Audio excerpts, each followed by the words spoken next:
I think my friend was struggling for her life. I think she was literally afraid for her life from what had been happening the last couple of weeks that led up to that DoorDash video. And it's there's just too much of past things that I do know, factual things that I've heard, and what I've heard in the last month this went on in the relationship. There has been issues. They were trying to separate, and this is red flags to me when the car was touched. Period. I think she was literally afraid for her life. That is what Elena Moore's closest friend said on national television. Not after the body was found, but while people were still praying she would come home. And when you hear that, you have to stop and ask yourself, afraid of what? Afraid of who? Because a 39-year-old woman in a quiet South Carolina suburb does not say those words over nothing.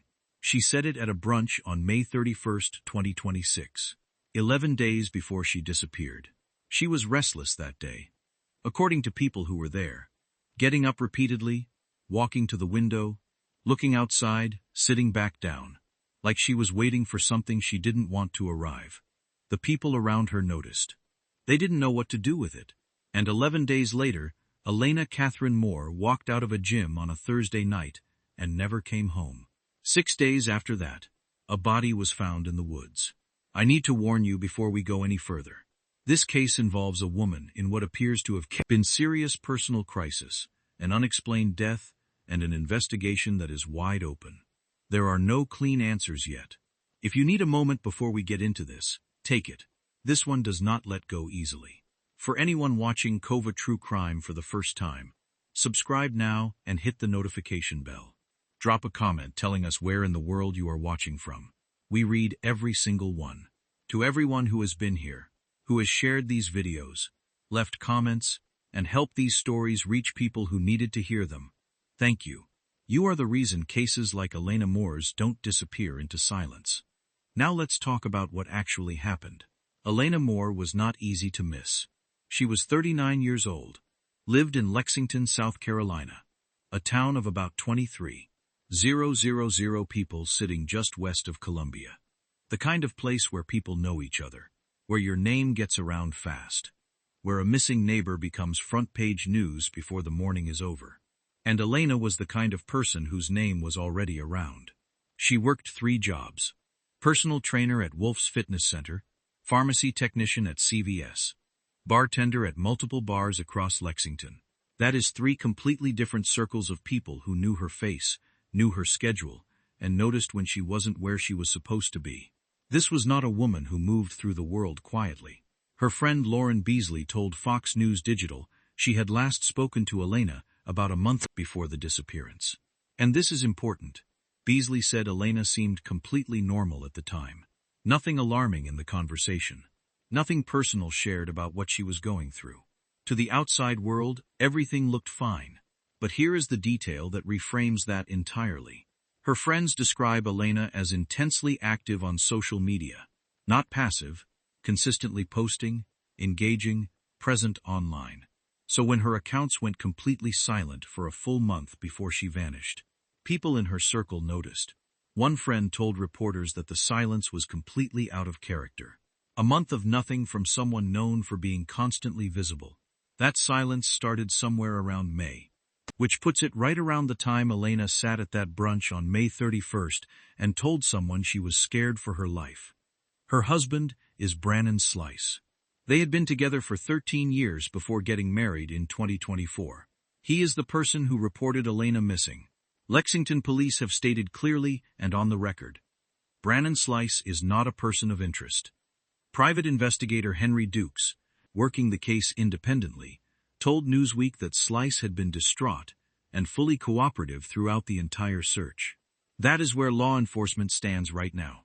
We are going to come back to the questions around Brannon Slice later, and there are questions, but I want that official position on the record before we go anywhere near the speculation. 40 p.m. Elena Moore signs into the Planet Fitness at 560 Whiteford Way in Lexington. She frequents this gym. This is routine. Nothing about that sign-in looks unusual. She finishes inside the building, walks out, and immediately something is off. She has no car. Police confirmed she had no vehicle with her that evening. She walks away from the gym on foot, moving in the direction of the wooded area behind the nearby Lowe's home improvement store. Why? Nobody has been able to answer that.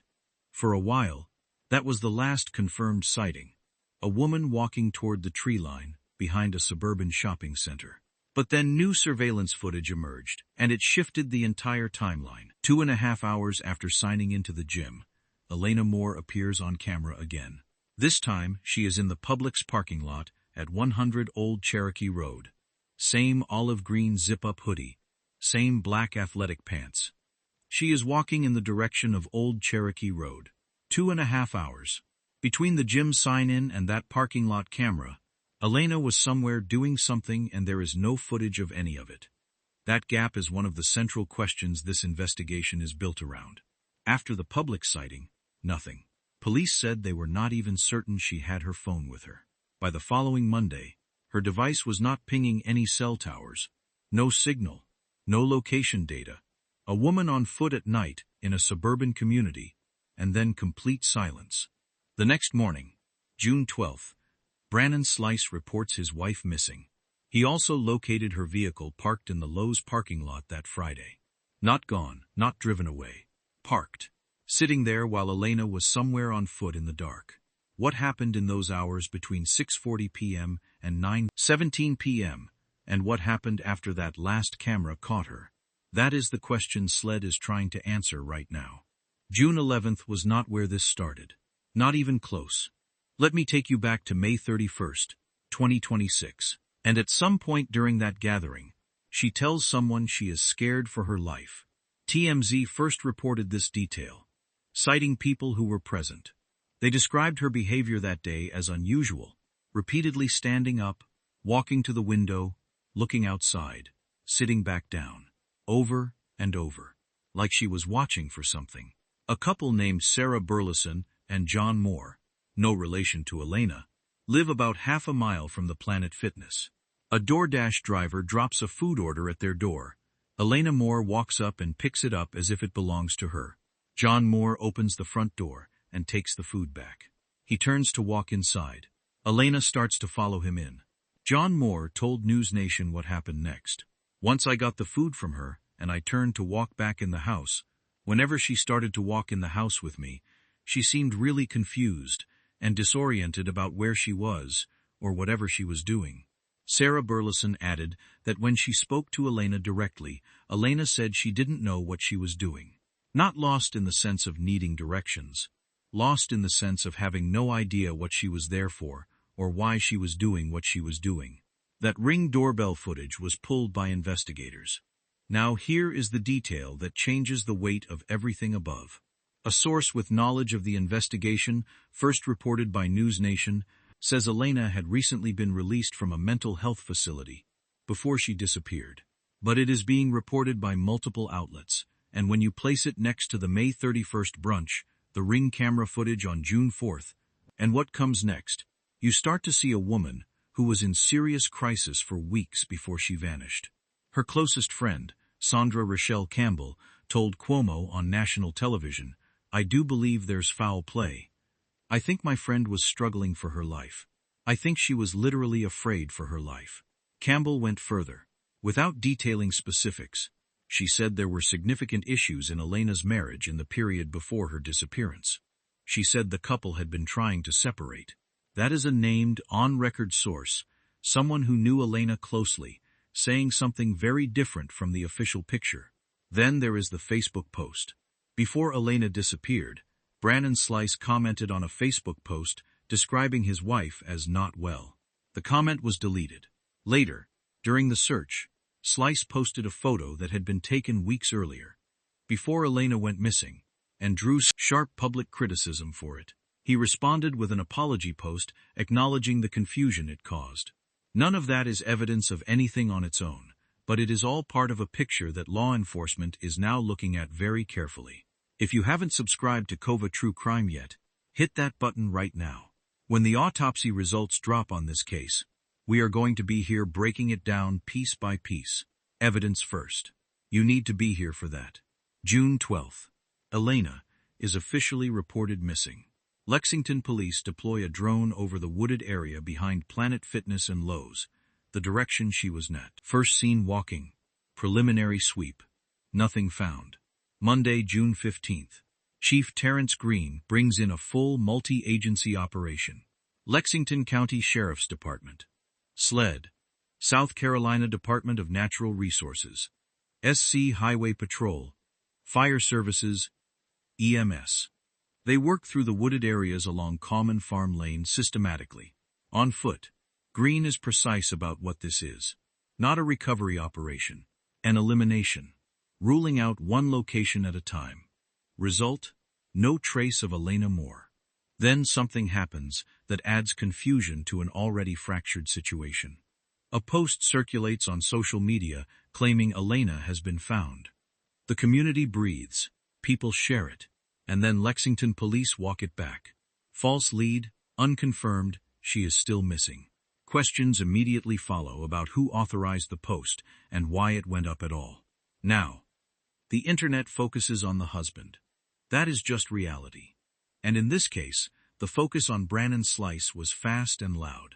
So here is what the online conversation was built on. And here is what the evidence actually shows. The criticisms fell into 4 categories. First, his social media presence during the search. Slice was not posting emotional public pleas for his missing wife. In the court of public opinion, that absence read as suspicious. Second, the deleted Facebook comment calling Elena not well. In the middle of a missing persons investigation, anything deleted draws attention.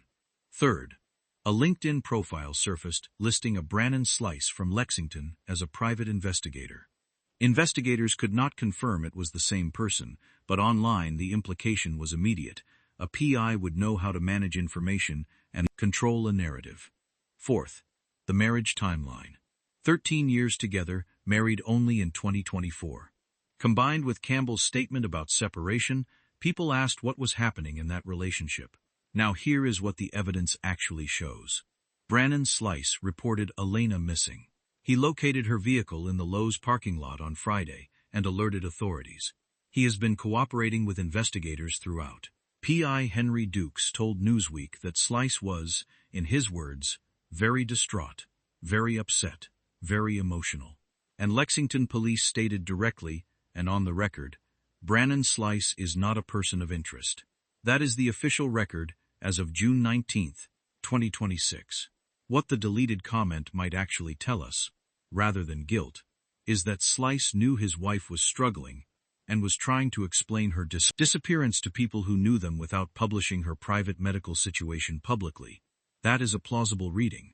So is the idea that there is more to this story. The honest answer is that we do not know. And anyone telling you they do is ahead of the evidence. SLED will follow the evidence. That is their job. Let them do it. The night of June 16th, a community tip comes in. A resident contacts Lexington police and says they saw Elena Moore walking into a wooded area near North Lake Drive and Old Cherokee Road on the night she disappeared, June 11th. That tip is acted on immediately. At 1:30 p.m. on June 17th, officers and fire personnel begin an extensive targeted search of the woods off Old Cherokee Road, near Lakeside Middle School, down the road from that Publix where Elena was captured at 9:17 p.m. 6 days earlier. At 2:48 p.m., they find a body. Olive green hoodie, black athletic pants. No positive identification has been made as of this time. We will await positive identification before any further information is released. No cause of death has been determined. An autopsy will be scheduled in the coming days. This process will take time, so thank you for your patience as we work to positively identify this person. No cause of death. The autopsy is scheduled for Saturday, June 21st. And here is the detail that defines where this investigation actually stands. Lexington Police Department did not close this as a routine death. They requested SLED, the South Carolina Law Enforcement Division, the state's major crimes unit, to conduct the death investigation. SLED handles homicides, complex, high-stakes cases that require resources and expertise beyond what a local department can deploy alone. When a reporter asked Chief Terrence Green point-blank whether foul play was suspected, he did not say no. He said, "It's an active investigation, and we are having SLED investigate that." That answer is not nothing. Now look at the geography. The early searches, drone sweeps and the June 15th ground operation focused on the woods behind Planet Fitness and Lowe's, the area Elena was first seen heading toward. Those searches found nothing. The body was discovered near Lakeside Middle School, in the direction Elena was walking on the Publix footage at 9:17 p.m. She moved through multiple locations over hours. What she was doing, who she encountered, whether anyone was with her. If the cause of death is ruled a homicide, this becomes a murder investigation. Everyone in Elena's life will be formally re-examined. Everyone who knew how fragile she was, everyone whose account of June 11th does not hold up when investigators push on it. If the cause of death is ruled consistent with accident or medical crisis, if the evidence points to a woman in severe mental distress who walked into those woods alone, then this becomes a different kind of tragedy. One that asks harder questions about what happens when someone is discharged from a mental health facility and sent back into a life that is already fracturing. Multiple people saw Elena in visible crisis for weeks. She sat at a brunch and said she was scared for her life. She tried to walk into a stranger's home in broad daylight. Her social media went dark for a month, and she still ended up alone on a Thursday night, walking into the woods in the dark, with no car and possibly no phone. That is not one person's failure. That is a system that did not catch her. And whatever the autopsy reveals, that question does not go away. Friend Mendy Miller told reporters the timeline simply does not add up for her. She said the woman on that Ring camera footage, confused, disoriented, trying to enter a stranger's home, was not the Elena we know. And that is the tension at the center of this entire case. Two versions of the same woman. One that her closest friends recognized completely, and one that appeared in the weeks before she vanished, that nobody seems to be able to explain. Here is where this case stands right now. June 19th, 2026. South Carolina on June 17th. The Lexington County coroner has not yet made a formal identification. No cause of death has been determined. The autopsy is scheduled for Saturday. SLED is conducting the death investigation. Brannon Slice is not a person of interest. Everything else, the friend who says foul play, the source who says she was scared for her life, the marriage issues, the deleted post, is unconfirmed by law enforcement. But it is all part of what investigators are working through right now. What we owe Elena Moore is not a verdict in a comment section. We owe her the truth, documented, sourced, and told completely. Not the version that confirms what people already believe. The actual truth, wherever it ends up. We will be here the moment the autopsy results come back. We will cover every confirmed development in this case. Evidence first, every time. If you want to be here for that, subscribe to Kova True Crime right now. Hit the notification bell. Share this video. Because cases like this one close faster when more people are paying attention. A wife, a bartender, a woman who filled prescriptions and poured drinks and trained bodies, and was known by name across half of Lexington. South Carolina. She walked out of a gym on a Thursday night. She deserved to come home.